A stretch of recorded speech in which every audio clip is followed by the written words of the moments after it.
नमस्कार मैत्रिणींनो, योगिता आशा स्वयंसेविका या चॅनलवर तुमचं स्वागत आहे. आजच्या या व्हिडिओमध्ये आपण बघणार आहोत VHNCची बैठक. ती VHNCच्या बैठकीमध्ये आपण NCD नॉन कम्युनिकेबल डिसीज याबद्दल आपण थोडक्यात बोलणार आहोत. याबद्दल आपण थोडक्यात बघणार आहोत. त्याआधी तुम्ही माझ्या चॅनलवर नवीन असाल तर चॅनलला सबस्क्राईब करा, लाईक करा, शेअर करा आणि सबस्क्राईब करा. चला आपण बघूया. NCD नॉन कम्युनिकेबल डिसीज, त्याला मराठी म्हणतात असंक्रामक आजार. हे आजार एकमेकांना लागत नाहीत पण दीर्घकाळ टिकतात. NCD आजार, आता आजार कोणकोणते आहेत जे एकमेकांना पसरत नाही. पहिलं उच्च रक्तदाब, त्यालाच BP म्हणतात. आणि दुसरा आहे तो मधुमेह, त्याला शुगर म्हणजे साखर शरीरात निर्माण करतं, त्याला आपण मधुमेह म्हणतात. तर तिसरं हृदयविकार. हृदयविकार म्हणजे ज्याला हृदयाचा त्रास असेल. आणि हा चौथा कर्करोग. कर्करोग म्हणजे आपण कॅन्सर म्हणू शकतो. आणि पाचवा श्वसनाचे आजार, त्याला दमा किंवा अजून काही म्हणू शकतो. BP रक्तदाब म्हणजे काय? रक्त वाहताना रक्तवाहिन्यावर पडणारा दाब म्हणजे रक्तदाब.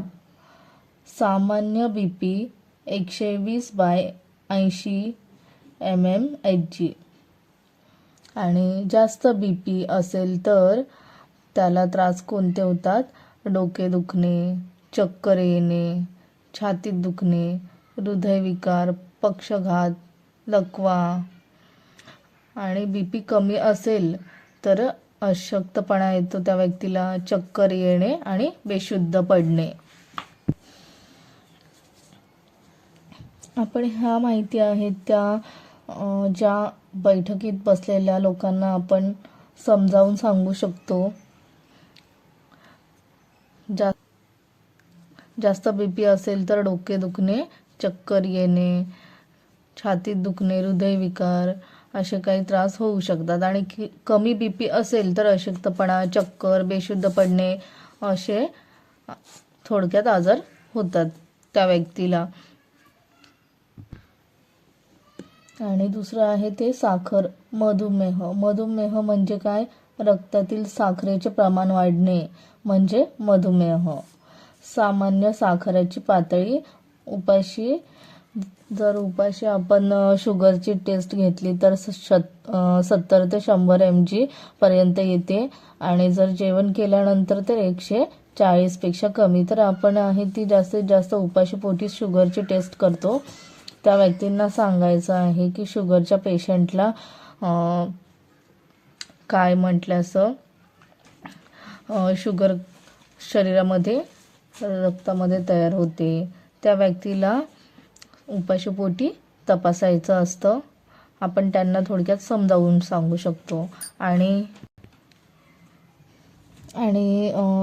शुगरच्या पेशंटची लक्षणे कोणती असतात? त्यांना वारंवार लघवी, जास्त तहान लागणे, थकवा, वजन कमी होणे, जखम उशिरा भरून येणे, या म्हटल्यास त्यांची लक्षणांची कारणं आहेत. म्हणजे ज्या व्यक्तीला शुगर असते त्या व्यक्तीत जास्त प्रमाणात पाणी प्यायचं असतं, लघवीला जास्त सारखं वाटणे, आपण ह्या गोष्टी त्यांना सांगू शकतो.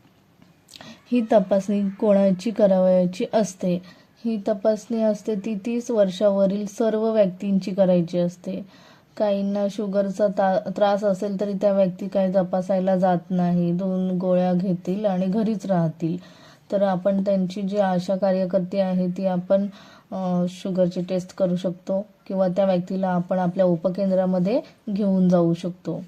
आणि दुसरं आहे ते लठ्ठपणा असलेल्या व्यक्तीची, ज्या जाडजूड असतात तब्येतीने त्या व्यक्तींची आपण तपासणी करायची आहे. धूम्रपान आणि दारू पिणाऱ्या व्यक्तीची, त्यांना आपण दारू सिगरेट कमी प्रमाणात घ्यायचं असतं. त्या व्यक्तीला काय काय त्रास होतो आपण हे सांगू शकतो. ह्याच्यावर पण आपण एखादी डिटेल्समध्ये माहिती बनवू शकतो. चौथं, कुटुंबात BP किंवा शुगर असलेल्या व्यक्तींची, म्हणजे आता एका कुटुंबात BP असेल तर दुसऱ्याही व्यक्तीला असू शकतो. त्याच्यामुळे आपण त्या व्यक्तींची पण तपासणी करून घ्यायची, पण 30 वर्षावरील करायची आहे लोकांची. हे आजार आपल्याला होऊ नये यासाठी काय करावे, तर त्यांना सांगायचं आहे आपण रोज 30 मिनिटं चालणे. दुसरं, मीठ, साखर, तेल कमी प्रमाणात वापरणे. भाजीपाला व फळे खाणे. धूम्रपान, तंबाखू टाळणे. ताणतणाव कमी करणे. 6, नियमित तपासणी. BP व शुगर म्हणजे साखर आजार संसर्गजन्य नाहीत. BP व शुगरचा हा म्हणजे इन्फेक्शन होण्यासारखं नाही आहे आजार. आपण त्यांना समजवायचं आहे. काही आपल्या खेड्यावरचे जे लोक आहेत त्यांना एखाद्याला शुगर असेल तर त्यांना तो एखादा नवीन प्रकारचा आजार वाटतो. मग आपण त्यांना थोडक्यात समजवायचं आहे की हा आजार आहे तो एकमेकांना पसरत नाही. जर कुटुंबामध्ये एका व्यक्तीला असेल तर आई वडिलांना असेल तर आपल्या तो मुलाला होऊ शकतो. आपण असं त्यांना सांगू शकतो. आणि त्याचं वेळेत तपासणी केल्यास आजार नियंत्रणात राहतो. आपण त्या शुगर किंवा BPच्या पेशंटला आपण नियमित गोळ्या चालू केल्या तर तो आजार थोडा कमी प्रमाणात होऊ शकतो. पण हा आजार बरा होत नाही, तो शेवटपर्यंत राहतो. आपण त्याच्यावर गोळ्या घेणे हाच आपल्याला उपाय आहे. आणि तिसरं आहे ते चालू असलेले BP किंवा शुगरच्या गोळ्या औषधे बंद करू नयेत. आपण मध्येच बंद करतो, त्यामुळे आपल्याला आणखी शरीराला त्रास होतो. आपल्याला असं वाटतं आता मला घ्यायची गोळी नाही गरज आहे, पण तो आपल्याला शरीराला त्रास होतो. चौथं, जीवनशैलीबद्दल महत्त्वाचं आहे.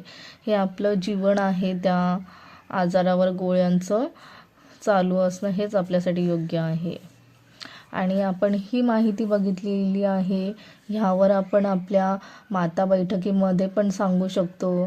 किशोर वयीतील मुली आहेत त्यांनाही आपण ही माहिती देऊ शकतो. म्हणजे हा NCDचा आहे, हा 30 वर्षावरील फॉर्म भरायचा आहे.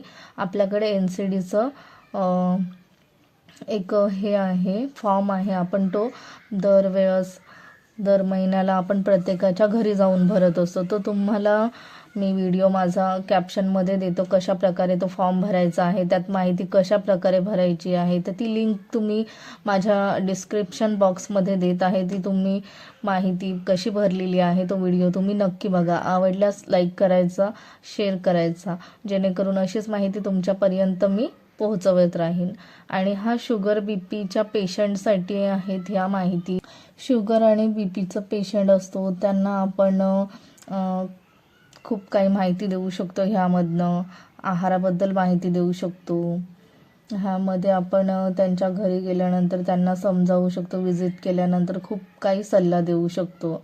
तर तुम्हाला ह्यावरनं एखादा टॉपिक जरी तुम्ही शुगर किंवा BPचा एकच विषय घेतला तरी तुम्ही खूप काही आपल्या VSNCच्या मीटिंगमध्ये खूप काही बोलू शकता. थोडक्यामध्ये तुम्ही लिहिलं तरी चालेल आणि माहिती आपण खूप द्यायची आहे, जेणेकरून त्यांना साध्या सरळ सोप्या भाषेत आपण समजावून सांगू शकतो. तर तुम्हाला हा व्हिडिओ आवडला असेल तर लाईक करा, शेअर करा आणि सबस्क्राईब करा.